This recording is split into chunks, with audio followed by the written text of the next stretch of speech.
ওং নমো ভগবতে বাসুদেবায়। জয় শ্রীকৃষ্ণ। রাধে রাধে। বন্ধুরা, সনাতন ধর্মে নির্জলা একাদশীকে বছরের সবচেয়ে কঠিন এবং ফলদায়ী একাদশী হিসেবে বিবেচনা করা হয়। এই ব্রতে অন্ন তো বটে, এমনকি এক ফোঁটা জল পান করাও নিষিদ্ধ। হিন্দু শাস্ত্র অনুযায়ী নিষ্ঠা করে শুধু এই একটি নির্জলা একাদশী ব্রত পালন করলে সারা বছর সমস্ত একাদশী পালনের সমান পুণ্যফল লাভ করা যায়। নির্জলা একাদশী ব্রত পালন করা অত্যন্ত নিষ্ঠা ও ভক্তির বিষয়।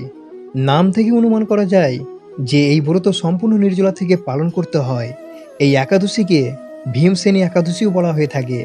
পাণ্ডুপুত্র ভীম, যিনি অত্যন্ত খাদ্যপ্রেমী ছিলেন, তিনি সমস্ত একাদশীর উপবাস পালন করতে চেয়েছিলেন, কিন্তু তার ক্ষুধা নিয়ন্ত্রণ না করার কারণে তিনি কোনো একাদশী ব্রতই কখনো পালন করতে পারেনি। সেই সমস্যার সমাধানের জন্য তিনি ঋষি ব্যাসদেবের কাছে যান। ঋষি তাকে নির্জলা একাদশী ব্রত পালন করার পরামর্শ দেন। ভীম সেই নির্জলা একাদশী ব্রত পালন করে 24টি একাদশী পূর্ণ অর্জন করেছিলেন। বন্ধুরা, আপনারা হয়তো এই একাদশী পালন করবেন। প্রত্যেকটি একাদশী ভগবান বিষ্ণুকে সমর্পণ করা হয়। এই একাদশীও তার ব্যতিক্রম নয়। আজকের দিনে ভগবান নারায়ণ এবং দেবী লক্ষ্মীকে নিষ্ঠার সাথে পুজো করলে সারা বছর সুখ সমৃদ্ধি বজায় থাকে। অর্থকষ্ট বা রোগ ব্যাধি থেকেও পরিত্রাণ পাওয়া যায়। পাশাপাশি ব্যক্তি মোক্ষ লাভ করার পথে অগ্রসর হয় এবং ভগবত ধামের প্রশস্ত হয়। এই দিনে শ্রী হরিকে হলুদ পোশাক এবং হলুদ রঙের মিষ্টান্ন নিবেদন করলে ভগবান অতি সন্তুষ্ট হন। আজ ভিডিওতে আমরা শ্রবণ করব এই নির্জলা একাদশী সময়সূচি কী রয়েছে, তাছাড়া একাদশী পালনের নিয়মাবলী এবং কিভাবে এই একাদশী ব্রতটি পালন করবেন, অথবা পৌরাণিক কাহিনীর তাৎপর্য কী রয়েছে এবং অন্যান্য গুরুত্বপূর্ণ তথ্য আলোচনা করব। যারা নির্জলা একাদশী রাখতে অক্ষম, তারা কিভাবে এই ব্রত পালন করবেন, সব কিছু নিয়ে এই ভিডিওটিতে আলোচনা করব। ভিডিওটি খুবই গুরুত্বপূর্ণ হতে চলেছে।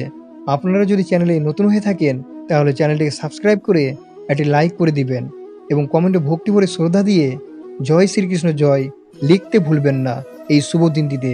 বন্ধুরা, 2026 সালে নির্জলা একাদশী পালিত হবে 25শে জুন বৃহস্পতিবার। এই নির্জলা একাদশী তিথি ও পূর্ণাঙ্গ সময়সূচি রয়েছে। একাদশী তিথি শুরু হবে 24শে জুন 2026 বুধবার সন্ধ্যা 6:12 এবং একাদশী তিথি শেষ হবে 25শে জুন 2026 বৃহস্পতিবার রাত 8:09। ব্রত পালনের তারিখ হবে উদয় তিথি অনুসারে এই দিন উপবাস পালন করা হবে 25শে জুন 2026 বৃহস্পতিবার এবং পালনের সময় অথবা ব্রত ভাঙার সময় 26শে জুন 2026 শুক্রবার সকাল 5:25 থেকে সকাল 8:13 মধ্যে। কিভাবে এই ব্রতটি পালন করব এবং নিয়ম কি রয়েছে? নির্জলা একাদশী ব্রত পালন করা অত্যন্ত নিষ্ঠা ও ভক্তির বিষয়। এটি সাধারণ উপবাসের চেয়ে অনেক বেশি কঠিন, তাই এর প্রস্তুতির জন্য শারীরিক, মানসিক উভয় দিক থেকেই প্রস্তুত থাকতে হয়। এই ব্রতটি মূলত 3টি ভাগে বিভক্ত করা হয়েছে: দশমী আগের দিন, একাদশী মূল দিন এবং দ্বাদশী পালনের দিন। দশমী তিথির নিয়ম: ব্রত পালনের প্রস্তুতি শুরু হয় একাদশী আগের দিন অর্থাৎ দশমী তিথি থেকে। শরীরকে সম্পূর্ণ নির্জলা উপবাসের জন্য প্রস্তুত করতে এই দিনের নিয়মগুলো মেনে চলা খুবই দরকার।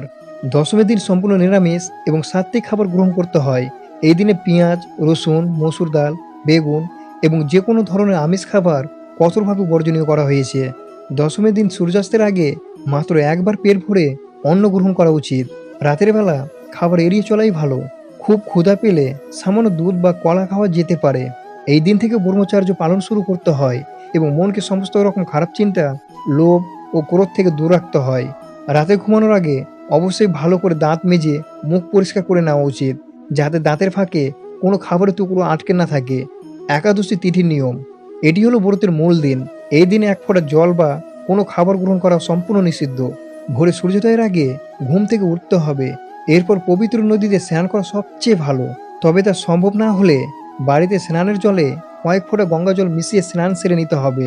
স্নানের পর পরিষ্কার বা নতুন বস্ত্র পরিধান করে ঠাকুর ঘরে যেতে হবে।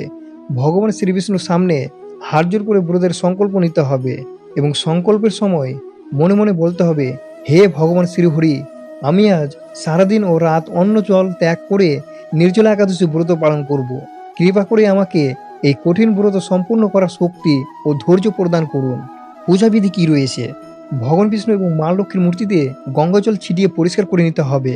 ভগবানকে হলুদ ফুল, হলুদ চন্দন, ধূপ দ্বীপ এবং তুলসী পাতা অর্পণ করতে হবে। প্রসাদ হিসেবে কোনো মিষ্টি বা ফল নিবেদন করে আরতি সম্পন্ন করতে হবে। জল পান করা নিষেধ হলেও পূজার সময় মুখ শুদ্ধ করার জন্য আচমন করা যায়। আচমনের সময় হাতের তালুতে মাত্র এক ফোঁটা জল নিয়ে মুখে দেওয়া যায়। একে ব্রত ভঙ্গ বলে ধরা হয় না। সারাদিন মনকে ঈশ্বরের প্রতি নিবদ্ধ রাখতে হবে। ওং নমো ভগবতে বাসুদেবায় মন্ত্র বা বিষ্ণু গায়ত্রী মন্ত্র জপ করা উচিত। এছাড়াও শ্রীমদ্ ভগবদ্ গীতা, বিষ্ণু সহস্রনাম এবং একাদশীর মাহাত্ম কথা পাঠ ও শ্রবণ করতে হবে। রাত্রি জাগরণের নিয়ম। একাদশী ব্রতে রাত্রি জাগরণের গুরুত্ব অপরিসীম। শুধু দিনের বেলা উপবাস করলেই ব্রত সম্পূর্ণ হয় না। একাদশী দিন রাতে ঘুমানো উচিত নয়। রাত জেগে ভগবান বিষ্ণু ভজন, কীর্তন ও নাম গান করতে হয়। যদি সারা রাত জাগা সম্ভব না হয় তবে অন্তত মাঝরাত পর্যন্ত ঈশ্বরের নাম জপ করা উচিত। এই দিনে বিছানায় না ঘুমিয়ে মাটিতে কুশাসন বা পরিষ্কার চাদর বিছিয়ে বিশ্রাম নেওয়ার নিয়ম রয়েছে। দ্বাদশী তিথি ও ব্রত পালনের নিয়ম। উপবাস ভাঙার প্রক্রিয়াকে বলা হয় পারণ। নির্জলা একাদশী পারণ অত্যন্ত সতর্কতার সাথে সঠিক সময়ে করতে হয়।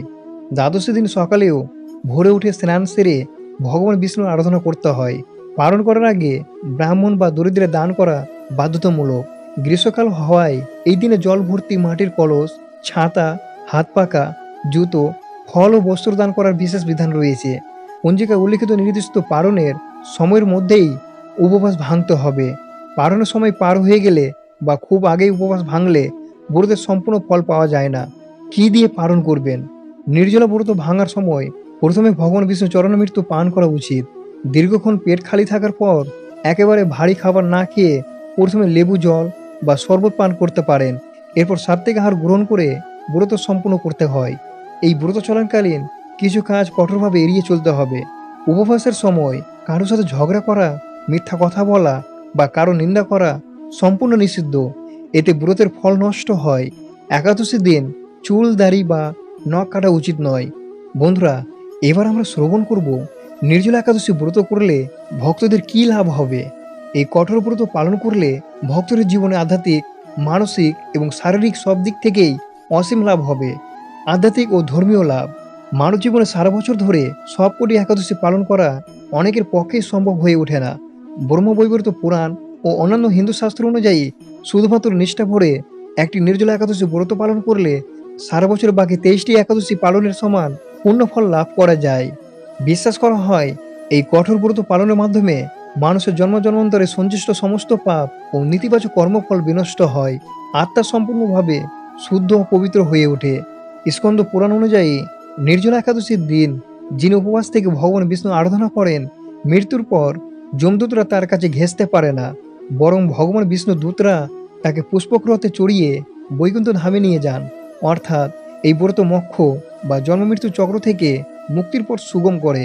এই দিন নিষ্ঠা ভরে ওং নমো ভগবতে বাসুদেবায় মন্ত্র জপ করলে এবং রাত্রি জাগরণ করে হরিনাম সংকীর্তন করলে ভগবান শ্রীহরি ও ধনধাত্রী মা লক্ষ্মীর আশীর্বাদে গৃহে সুখ, শান্তি ও সমৃদ্ধি আগমন ঘটে। বন্ধুরা, যারা নির্জলা একাদশী ব্রত রাখতে পারবেন না তারা কিভাবে এই ব্রত পালন করবেন? সনাতন ধর্মে উপবাস বা ব্রতের মূল উদ্দেশ্য শরীরকে কষ্ট দেওয়া নয়, বরং ঈশ্বরের প্রতি ভক্তি ও মনকে স্থির রাখা। নির্জলা একাদশী অত্যন্ত কঠিন একটি ব্রত।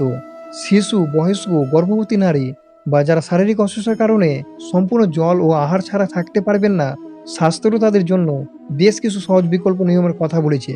যারা নির্জলা থাকতে পারবেন না তারা ভক্তি করে এই নিয়মগুলো মেনে এই ব্রত পালন করতে পারেন। সজল বা জলযুক্ত উপবাস। যারা জল ছাড়া একেবারেই থাকতে পারেন না তারা নির্জলা থাকার চেষ্টা না করে জল পান করে উপবাস করতে পারেন। খুব তৃষ্ণা পেলে সাধারণ জল, ডাবের জল বা লেবুর শরবত লবণ ছাড়া পান করা যেতে পারে। ফলাহার বা আংশিক উপবাস। যাদের শুধুমাত্র জল সারাদিন পার করা সম্ভব নয়, ফলাহার বা আংশিক উপবাস করতে পারেন।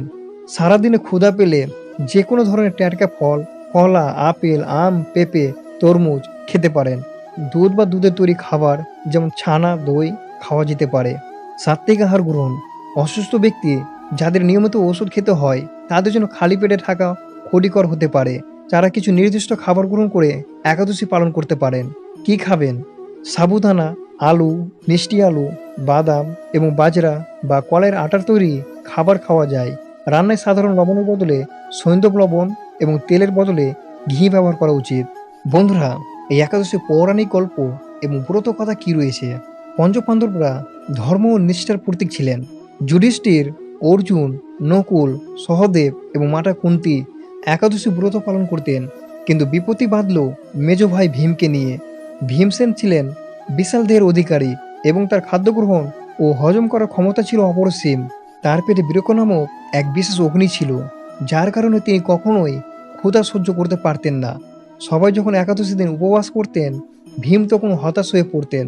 তিনি ভগবান বিষ্ণুকে গভীরভাবে ভালোবাসতেন, কিন্তু না খেয়ে থাকা তার পক্ষে শারীরিক কারণেই অসম্ভব হয়েছিল। এই মানসিক কষ্টে ভুগে ভীম একদিন মহর্ষি বেদব্যাসের শরণাপন্ন হলেন।